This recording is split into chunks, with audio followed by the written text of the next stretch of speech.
नमस्कार मु मनोरमा महांती आईएमडी भुवनेश्वर पूरा ओडिशा राज्य ब्रीफिंग करुच्ची देखा गत 24 घंटा राज्यर जिला गुड़िक कामा स्थान में हल्का मध्यम वर्षा सहित बिजुली घड़घड़ी रियलाइज करा सहित सर्वाधिक वर्षा रेकर्ड करा अनुगुल जिलार टिकरपड़ाठारे 62.8 मिलीमीटर। दक्षिण पश्चिम बंगोपसागर में लघुचाप क्षेत्रटी आज सका 8:30 से जगार से स्थान एक स्पष्ट चिन्हित लघुचाप क्षेत्र में पलटि जा सहित जड़ित घूर्णिबल समुद्र पतन ठार 7.6 किलोमीटर पर्यंत व्यापी।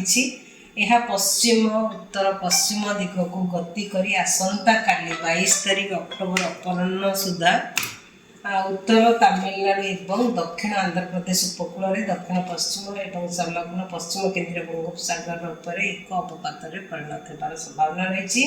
यह पश्चिम उत्तर पश्चिम दिगरे उत्तर तमिलनाडु पुडुचेरी और दक्षिण आंध्र प्रदेश उपकूल आड़ को गति कर संभावना रही।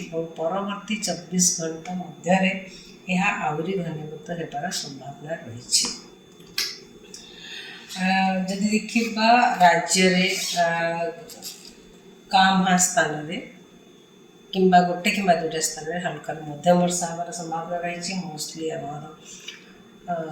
दक्षिण ओडिशा रे आउ उपकूलवर्ती ओडिशार अंचल जिला गुड़िक से वर्षा दी जामर नील कलर जो वर्षा हमार संभावना रही।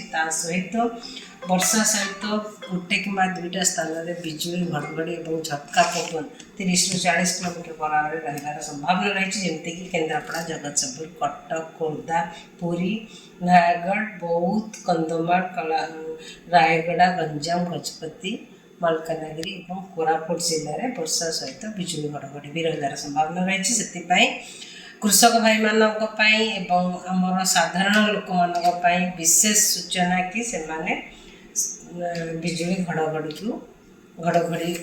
रक्षा निजक रक्षा करने सुरक्षा जगह रहा दरकार।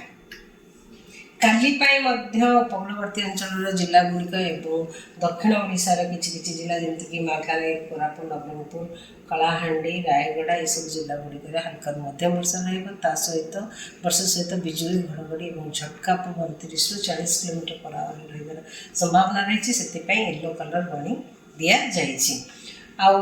23 तारीख राज्यर किसी स्थान में हल्का मध्यम वर्षा होकर संभावना रही। सहित आमर उपकूलवर्ती अंचल जिला गुड़िक रायगड़ा कोरापुट मालकानगिरी नवरंगपुर जिले में वर्षा सहित गोटे किंबा दुईटा स्थान में बिजुली घड़घड़ी और झटका पवन 30 ରୁ 40 किलोमीटर पर आवर रही संभावना रही।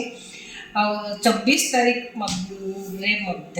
सिमिलार स्थिति बिजुली घड़घड़ी वार्निंग दि जामर उपकूलवर्ती अंचल जिला गुड़िक जोटा कि बिजुली घड़घड़ी वर्षा सहित बिजुली घड़घड़ी और झटका पवन 30 ରୁ 40 किलोमीटर पर आवर रही संभावना रही।